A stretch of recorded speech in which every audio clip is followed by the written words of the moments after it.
কৰিবৰ কাৰণে আৰু ডিমা হাছাওৰ যিবিলাক চুক্তি আছিলে সেই ডিমা হাছাওৰ চুক্তিবিলাকো কাৰ্যকৰীকৰণ কৰিবৰ কাৰণে দাবী উত্থাপন কৰিছোঁ আৰু ৰাজ্যপালৰ ভাষণে আমাৰ হস্ত অনুসূচিৰ জনজাতিসকলৰ প্ৰতি আজি কোনো ধৰণৰ বক্তব্য দাঙি ধৰিব নোৱাৰা কথাটোৱে বড়োসকলক যে কেৱল এখন অধিৱেশন পাতি দেখুৱাই কেৱল যাক অকল যে পইচাৰহে অপচয় কৰিছে আৰু বড়োসকলৰ চকু কেৱল ঢাকিবলৈহে কেৱল চেষ্টা কৰিছে বড়োসকলৰ আৰ্থসামাজিক উন্নয়নৰ কাৰণে যে কোনো কাম কৰা নাই সেইটো স্পষ্ট প্ৰতিফলিত হৈছে। গতিকে মই ভাবোঁ যে আজি অসম চৰকাৰে মুখ্যমন্ত্ৰীয়ে আমাক ক'বই লাগিব যে BTR চুক্তি কেতিয়া সম্পূৰ্ণ কাৰ্যকৰী কৰা হ'ব। আজি আমাক ক'বই লাগিব যে কাৰ্বি আংলং চুক্তি কেতিয়া সম্পূৰ্ণ কৰা হ'ব আৰু ডিমা হাছাও চুক্তি কেতিয়া সম্পূৰ্ণৰূপে কাৰ্যকৰী কৰা হ'ব এই কথা আজি ক'বই লাগিব, কেতিয়াও চৰকাৰক এৰি দিয়া নহ'ব। ধন্যবাদ।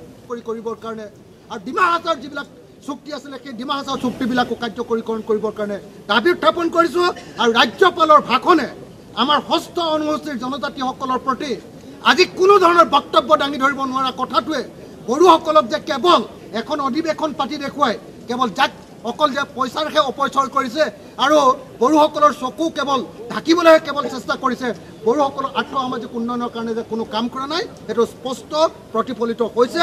গতিকে মই ভাবোঁ যে আজি অসম চৰকাৰে মুখ্যমন্ত্ৰীয়ে আমাক ক'বই লাগিব যে BTR চুক্তি কেতিয়া সম্পূৰ্ণ কাৰ্যকৰী কৰা হ'ব।